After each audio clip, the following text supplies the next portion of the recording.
지난 2018년 지방선거에서 울산시장과 5개 구군을 싹쓸이하면서 놀라운 이변을 연출했던 더불어민주당이 이번 6일 지방선거에서는 단 한 명의 당선자도 내지 못하면서 당의 졸림마저 위태롭게 됐습니다. 자, 민주당의 몰락, 그 원인이 어디에 있는지 이번 주 이슈타파에서 이 문제를 제대로 한번 분석을 해보겠습니다. 지금 참패한 민주당은 그야말로 네 탓이다, 너 때문이야, 자중질환이 일어났고 대승을 거둔 국민의힘은 표정관리 차원에서 떠들지 않으려고 애쓰는 모습이 느껴집니다. 자, 이건 울산의 얘기고요. 중앙당에서는 우크라이나는 왜 가니 당권을 놓고 시끄럽죠. 중앙당 얘기는 냅두고 울산 얘기, 오늘도 울산 최초의 조간신문 울산매일 김진영 이사와 함께하겠습니다. 김 이사님, 네, 반갑습니다. 안녕하세요. 네. 웬만큼 예상을 했지만 울산도 이 정도 결과가 나올 줄은 정말 몰랐습니다. 그렇습니다. 말씀하신 대로 지난 2018년 지방선거에서 울산 단체장을 독식하다시피 했던 그런 민주당, 그러니까 화려하게 데뷔했던 더불어민주당이 4년 만에 완전히 큰 위기에 봉착했는데요. 울산 지역 유권자들은 지난 1일 치러진 지방선거에서 민주당을 심판하고 윤석열 정부의 안정적인 국정 운영에 힘을 실어줬습니다. 민주당은 울산시장 등을 비롯해서 4개 현역 구청장 가운데 단 한 석도 지키지 못했고 17명의 현역 시의원들 역시 단 한 명도 생활하지 못했습니다. 이제는 당의 졸림마저 위태롭게 되는데요.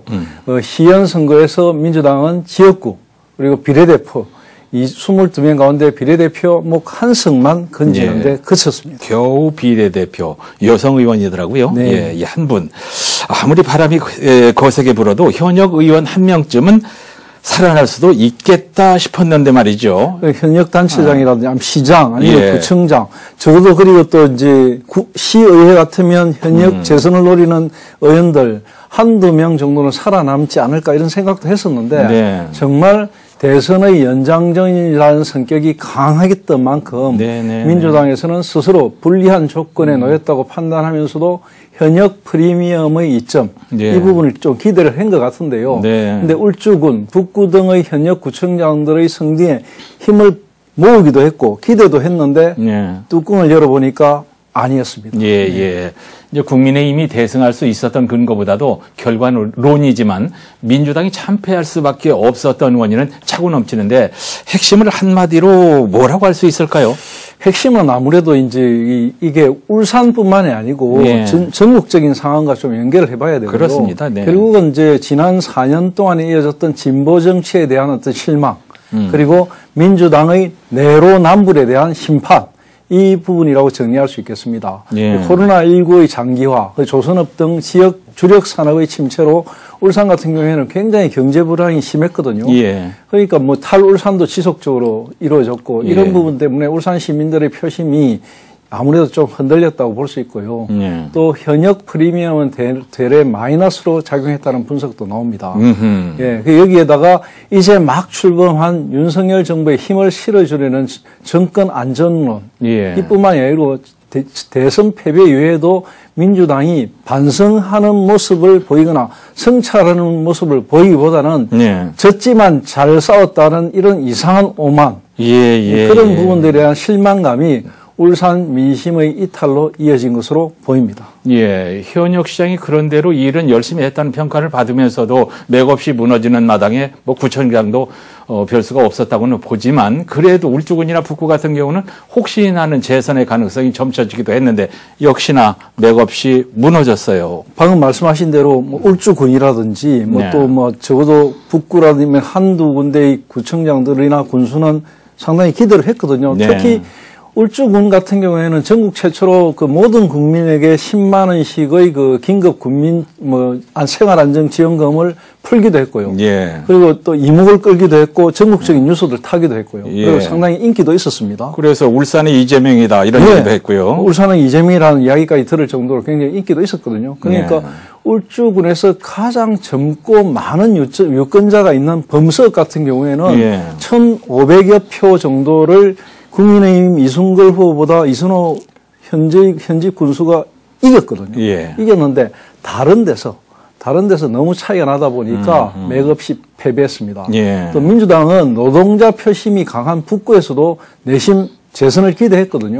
그런데 진보 단일 후보를 낸 정의당 이 부분과의 후보 단일화 협상이 결렬되면서 3파전으로 치러졌고요. 이 3파전이 결국 분산된 표심 때문에 맥없이 주저앉았습니다. 국민의힘 박천동 당선인이 4만 4천여 표, 그리고 민주당의 이동건 후보가 3만 4천여 표, 정의당의 김진영 후보가 8,100여 표였기 때문에 그러니까 민주당 이동건 후보와 정의당 김진영 후보의 표를 합쳐도 안 돼요. 안 되니까 꼭 이게 단일화가 됐다고 재선이 됐다 이렇게도 볼 수 없는 상황입니다. 이번 지방선거에 민주당은 출마를 포기한 정천석 동구청장과 이미영 남구청장 후보를 제외하고 모두 현직 단체장이 재선에 도전을 했지만 결국 정치 경력이 상당히 중량감이 있는 인물들이 와신상담 출마한 국민의힘과 진보정당 후보에게 참패한 결과. 근데 이런 것이 울산만 그런 건 또 아니에요. 맞습니다. 울산만 그런 건 아니고요. 특히 지금 이번 선거를 보면은 사실 경기도가 거의 아주 근접하게 누가 이겼다고 할 정도로 그 없이 그냥 새벽 5시 반에 8천여 차이로 역전이 되는 그런 상황이었는데 그걸 제외하고는 전통적인 지지 기반인 민주당의 전라도, 전라남북도, 그 강주광역시, 그리고 제주도, 이걸 제외하고는 다 참패를 해버렸거든요. 그러니까 4년 전의 상황하고 완전히 반대가 됐다, 이렇게 보입니다. 낙동강 방어선이 4년 전에 완전히 무너져가지고 경상북도와 대구광역시를 제외하고는 온 전국이 그냥 민주당 바람이 불었지 않습니까? 그 반대인데요. 이번에는 이 부산과 울산, 경남, 이 부분은 완전히 민주당이 반대의 상황을 맞았습니다. 이 민주당의 아성이 오직 오래 가지 못하고 4년 만에 다시 원점으로 복귀됐던 것. 이 부분은 아무래도 오거돈 부산시장의 성추행 사건. 그리고 김경수 경남도지사의 드루킹 사건. 그리고 송철호 시장의 또 청와대 하명 수사. 이런 부분들이 좀 작용을 했다고 보이고요. 이 지역 민심이 이런 부분이 자꾸 반복되다 보니까 급격히 악화됐고 특히 지난해 오거돈 부산시장의 성추행 사건.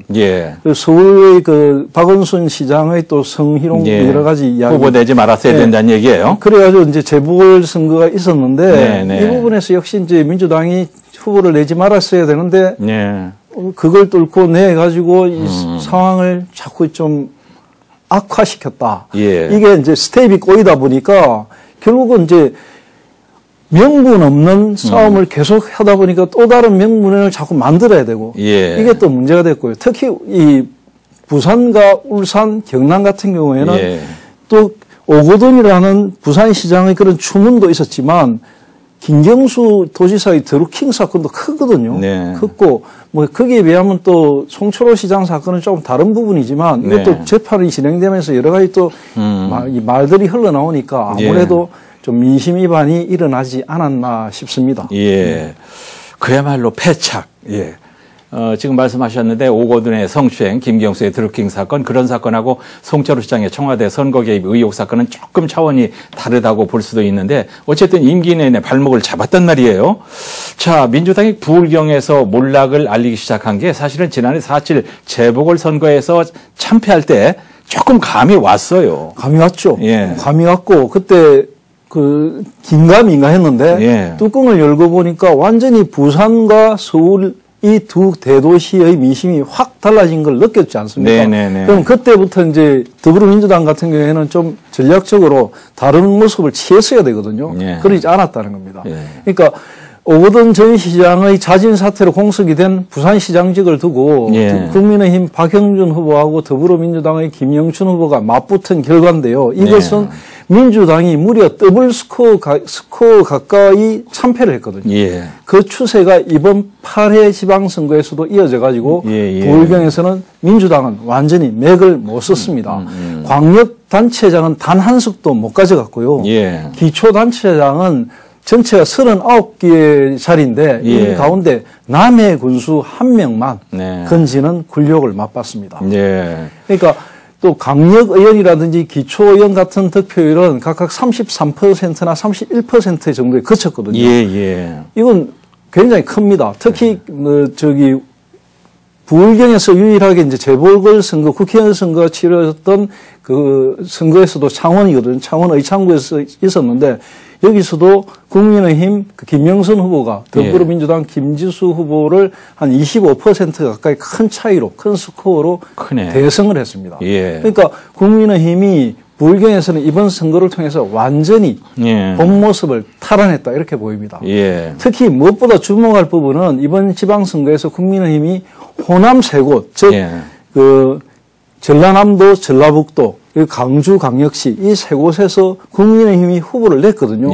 후보를 내가지고 약 15% 이상, 그러니까 선거 비용을 보전받을 만큼의 득표를 받았단 말입니다. 네. 이건 굉장한 의미가 있죠. 의미가 있는 것입니다. 그런 부분 때문에 특히 민주당이 부울경에서 참패한 것은 타격이 더 크다고 할 수 있습니다. 그렇습니다. 뭐 선거라고 하는 것이 이겼다가 지기도 하고 다 죽었다가 살아나는 게 선거인데 문제는 이제 민주당이 다시 회복이 가능할까? 그게 언제고 어떻게 해야 부활이 가능할까? 이런 건데 회복이 가능할까요? 지금 선거가 끝나고 나서 지금 선거가 끝나고 얼마 지나지 않았다. 얼마 지나지 않았는데 지금 내부 사정을 들여다보면 뭐 민주당이나 국민의힘이나 사실 다 녹록지 않아요. 않은데 민주당은 특히 좀 심합니다. 자중질환도 심하고 지금 민주당 같은 경우에는 그 뭐 개딸, 양아들 요즘 참 새로운 신세대 용어들을 뭐 하나 배우면 또 배워야 되고 이러는데 사실 뭐 개딸, 양아들 굉장히 낯선 용어인데 어느 방송에서는 이것 때문에 좀 무리를 일으키지 않았습니까? 그 개딸은 개의 딸이고 양아들은 양심이 있는 아들이거든요. 이 두 쪽이 또 이제 그러니까 선거 때 한 26만 명의 젊은 층이 당원 가입을 했답니다. 그러니까 그게 이제 민주당으로서는 큰 자산이긴 하죠. 자산이긴 한데 이 팬덤 정치가 가져오는 여러 가지 또 나쁜 점들이 많거든요. 그러니까 이 팬덤 정치를 좀 극복해 나가는 모습을 보여야 될 건데 이것을 둘러싸고 지금 더불어민주당 안에서는 네가 잘났니 내가 잘났니 뭐 또 한 사람은 미국으로 떠나지 않았습니까? 이런 모습들이 결코 밖에서 좋게 보이지 않거든요. 주도권 싸움. 이 주도권 싸움이 벌써부터 내용으로 빠져 있는 이런 상황으로 보이기 때문에 내부 분쟁을 먼저 해결해야 하는 숙제가 남아 있습니다. 맞습니다. 더 중요한 문제는 그 사라져버린 지역 인재들을 어떻게 다시 육성할 것이냐가 이 문제인데요. 이러한 문제들 때문에 민주당이 부울경 지지세 회복에 적극적으로 나서기는 적어도 시간이 걸릴 것이고 특히 아시다시피 지난 4년 전에 더불어민주당이 울산이나 이런 데서 전체 의석을 차지하고 뭐 단체장도 차지했는데 인재풀이 없어가지고 워낙 사람이 없어가지고 뭔가 치고 나가는 동력이 없었지 않습니까? 그러니까 그런 부분들은 역시 더불어민주당이 좀 극복해야 될 과제가 아닌가 싶습니다. 우리가 사석에서는 이제 그런 용어를 썼는데 지금 오늘 방송에서는 그 얘기 안 하는데 좀 야박하게 얘기하면 현재 상황으로 보면 백약이 무효다. 이렇게도 얘기할 수 있죠. 너무 이제 너무 아픈 이야기고. 아니 안 하셔서 제가라도 해야 될 것 같고. 이제 백약이 무효다 이런 것보다는 이제 지금의 상황을 냉정하게 살피고 이것에서 이제 어떤 뭔가 방향성을 찾아나가는 거 이렇게 한다면 또 답이 나올 수도 있거든요. 그 약한 뇌를 때리면 정치인들은 잘 못 알아듣더라고요. 이렇게 좀 확 찔러줘야 되지 않나. 그런 부분이 있습니다. 죄송하지만. 자, 이 정도 얘기하고요. 송철우 현 시장은 국민의힘 김두겸 후보에게 개표 초반부터 큰 격차를 벌이면서 낙선했고 또 현역 구청장 군수가 재선에 도전한 중구와 북구, 울주군에서도 모두 국민의힘 후보에게 완패를 했는데 뭐 남구도 첫 여성 구청장에 도전한 민주당 이미영 후보, 현직 구청장인 국민의힘 서동욱 후보에게 큰 격차로 패했고 또 현직인 민주당 전천석 구청장이 출마를 포기한 동구, 진보당 김종훈 후보가 국민의힘 천기옥 후보를 이기고 국민의힘 싹쓸이를 겨우겨우 막아냈습니다. 결국 민주당은 어느 곳도 지키거나 탈환하지 못했는데 동구는 아예 여당이지만 후보도 못 냈단 말이에요. 그 부분은 굉장히 아픈 부분입니다. 후보도 못 냈단 말이에요. 그러니까 현직 구청장이 더불어민주당 구청장이 버티고 있는 동구에서 더불어민주당, 그것도 더불어민주당 현직 구청장이 재선 출마를 포기했다는 거. 이건 굉장히 아프고 그것이 바로 더불어민주당 울산의 현주소다 이렇게 볼 수 있는데요. 그러니까 이걸 완전한 패배, 몰락이다 이렇게 이야기하거든요. 아무래도 시장 선거의 참패가 기초단체장까지 영향을 주었다 이렇게 볼 수 있습니다. 아무리 그래도 그렇죠. 그런데 말입니다. 깨어진 우유병 앞에서 울어봤자 소용없는 짓이지만은 재선에 도전한 송철호 시장 같은 경우에는 코로나19로 어려운 상황이었음에도 2021년 처음으로 국비 3조 원 시대를 연 데 이어서 또 2022년에도 2년 연속 국비 3조 원 확보에 성공하면서 지역 발전의 근간을 마련했는데도 불구하고 간발의 차이도 아니고 참패를 했어요. 왜 이런 결과가 나왔을까요? 설명이 가능합니까? 예, 설명은 가능합니다. 이게 근데 사실은 국비 3조 원 시대만 열은 게 아니거든요. 예. 실제로 취임하자마자 처음으로 이제 태화강 국가정원 지정. 예. 굉장히 큰 것이었습니다. 큰 거예요. 그리고 산재 전문 공공병이라든지 부유식 해상풍력 조선 사업의 각종 외국계 업체들과 MOU를 맺고 이렇게 하는 부분들, 수소나 전기 관련 사업 육성, 예. 미래 성장 동력을 위한 정부의 지원, 이런 부분들은 사실 평가를 좀 받아야 될 부분들이 있거든요. 네. 그럼에도 불구하고 거센 여담 바람을 극복하지 못했습니다. 예. 여기에는 무엇보다도 지난 4년간 추구했던 정책들이 대부분 앞으로 10년 후 혹은 10년보다 더 먼 세월이 지난 다음에야 현실적인 이익이 챙겨질 수 있을 것으로 보이는 것들. 네. 이런 부분들에 대한 어떤 미래 산업 먹거리에 좀 주력했던 부분이 있거든요. 네. 그러니까 이게 성장 동력이라는 확실한 어떤 메시지 아니면 체감하는 거, 이거 시민들에게 뭔가 좀 보여줘야 되는데 네. 그런 부분이 좀 부족했고요. 네. 이런 부분 때문에 이제 결정적인 낙선 요인이 되었다, 이런 지적이 나옵니다. 네. 특히 그 송 시장이 늘 가장 앞세운 자신의 치적이자 울산의 미래 먹거리인 해상풍력만 해도 네. 임기 중에는 어떤 가시적인 성과가 없었고 단지 MOU 같은 불확실한 협약, 예. 일자리 이런 부분들에 대해서는 이야기만 있었지 장밋빛 어떤 공약 이런 걸로 보였거든요. 예. 이런 것만 있었다는 것이 시민들에게는 체감할 수 없었다는 부분. 한마디로 예. 시장만 느꼈거든요. 예. 시장 스스로는 이게 굉장히 중요하다. 또 시민들이 이야기할 때 진짜 진심을 담아서 아주 중요하다는 것이라고 이야기는 많이 했는데 네. 이게 공감이 안 되는 것. 이 부분이 가장 네. 컸다고 할 수 있습니다. 네. 특히 또 이제 또 하나 지적하자면 그런 부분에다가 임기 말쯤 오면서 이제 하명 수사가 이제 재판으로 본격화됐거든요. 이 본격적인 재판이 이루어지면서 이 4년 전에 일어났던 것들이 사실 유무와 관계없이 네. 소문으로 또 많은 이야기들이 나왔거든요. 예. 그런 부분들도 여러 가지 영향을 미치지 않았나 보입니다. 예. 이제 송철호 시장과 여러 번 이제 여기서 방송을 했지 않습니까? 예를 미래 먹거리를 얘기하면서 해상풍력 이런 게 청와대에서도 우리 걸 아주 극찬하고 이걸 한국형 뭡니까? 뉴딜 사업. 예, 뉴딜 사업으로 선택했다 해서 굉장히 들써 있었는데 먼 미래 먹거리 그림 반드시 필요하죠. 근데 당장 지금 내 코가 석자나 빠져 있는 마당에 해상풍력, 수소시대 이런 게 자칫 뜬구름 잡는 소리로 들렸을 수 있단 말입니다. 거기에 대해서 이제 한마디만 덧붙이자면 예를 들어 이런 겁니다. 이제 울산이 코로나19도 아니고 아주 그냥 잘 나가던 시절에 아주 수출도 잘 되고 시민들 주머니 사용도 넉넉하고 잘 나가던 시절에는 10년 뒤에 걸 준비해도 충분하거든요. 물론입니다. 그런데 경제 상황이 어렵고 서민들의 생활이 팍팍한데 예를 들어 정책을 담당하거나 리더들이 미래만 이야기하는 것 이거는 시민들에게 다가오지 않습니다. 그렇습니다. 그렇습니다. 정말 울산 발전에는 진심인 분이었는데 시민들 마음에 제대로 와 닿지 않은 것이 아쉽습니다. 구청장 군수들도 업무 능력이나 그런 부분은 충분히 재선이 가능하다는 얘기도 있었는데 몰락했는데 이건 또 어떻게 분석을 해야 됩니까? 한 자리라도 좀 탈환을 했거나 재선을 했다면 뭔가 좀 이야기가 될 수 있는데 한 자리도 기회를 얻지 못하는 결과가 나타나는데요. 평소의 업무 지지도 이런 부분을 생각하면 상당히 의외라는 반응도 있습니다. 울주군의 경우에는 재선을 노린 이선호 군수 같은 경우 아까도 이야기했는데 앵커님이 말씀하신 대로 울주의 이재명이다 이런 이야기가 있을 정도로 인기가 좀 있었거든요. 그런데 이제 막상 선거를 해보니까 사실은 영 아니었거든요. 이런 부분들이 이제 좀 참패의 원인이나 이런 걸 좀 냉정하게 분석할 필요가 있습니다. 특히 중구 같은 경우에도 울산 큰애기 이런 부분으로 대박을 친 구청장이 또 박태환 중구청장이거든요. 또 예를 들어 이동건 북구청장 같은 경우에도 청장 시절에 무난한 어떤 평가를 받았기 때문에 재선도 가능할 것이다 이런 이야기도 많이 나왔었거든요. 근데 이게 사실은 해보니까 모두 다 네, 아니었습니다. 아니었어요. 이건 지난 2018년 지방선거에서 울산에서 단 한 명의 당선자도 내지 못한 국민의힘의 전철을 민주당이 되풀이한 것인데요. 네. 사실 이번 민주당의 패배는 지난 총선 그 대선에서 어느 정도 예견이 됐던 문제입니다. 예. 7회 지방선거 대선 이후에 2년 만에 열린 그 치러진 21대 국회의원 선거에서 국민의힘은 울산 지역 6개 선거구 가운데 네. 북구를 제외한 5개를 모두 석권을 했거든요. 네.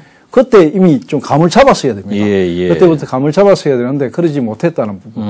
그리고 민주당 독식 분위기가 그때부터 이제 울산은 좀 바뀌었습니다. 그리고 이번 지방선거에서 앞서 열린 대선에서도 국민의힘 윤석열 후보가 울산의 전 지역에서 그 상당한 부분으로 리드를 했거든요.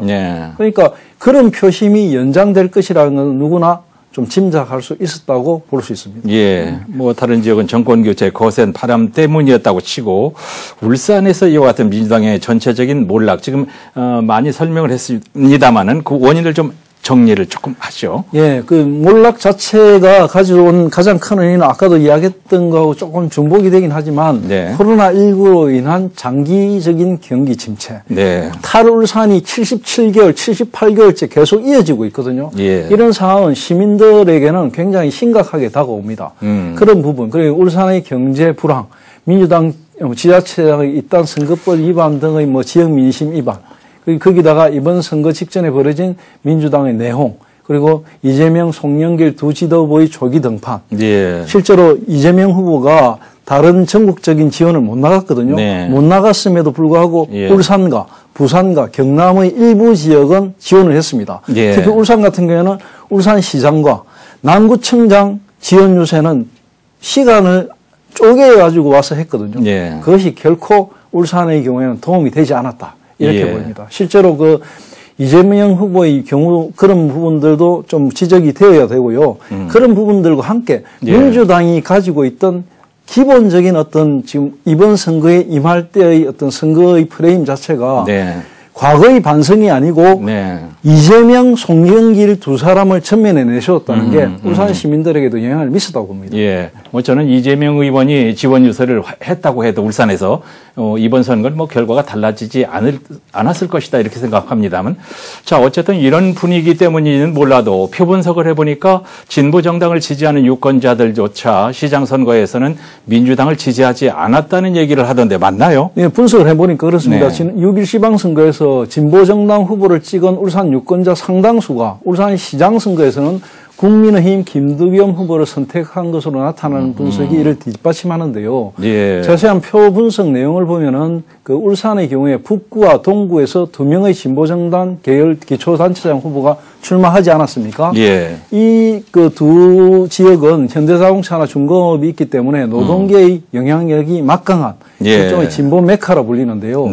지난 선거까지 울산의 진보정당 지지자들은 소속 정당 후보가 나오지 않으면 보수정당 후보보다는 민주당 후보를 지지하는 경향을 보였습니다. 그런데 이번엔 달랐거든요.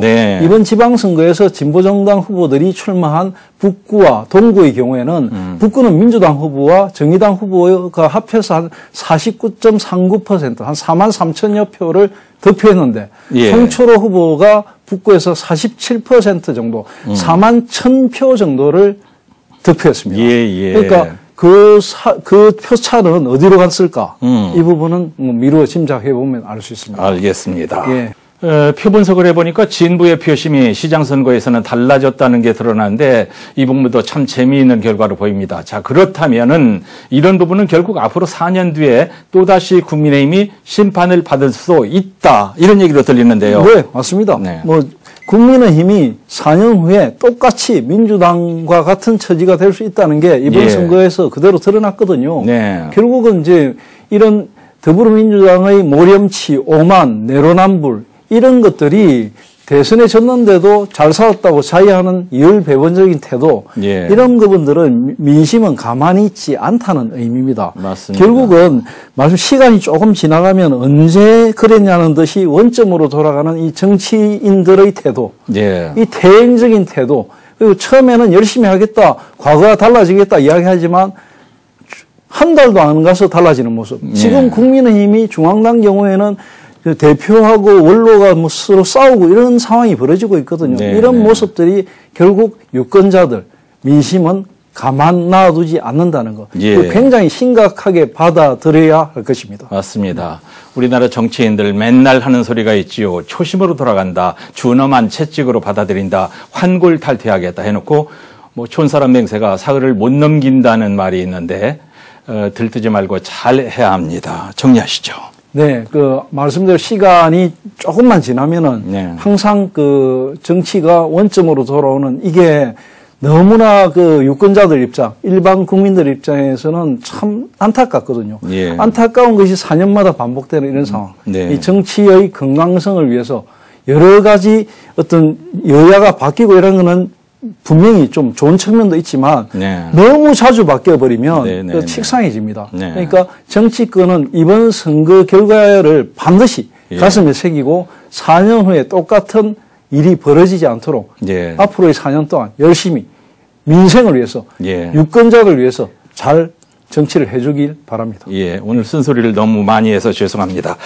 울산매일 김진영 이사와 함께 지난 지방선거를 얘기해봤습니다. 시청자 여러분, 김진영 이사님 고맙습니다. 감사합니다.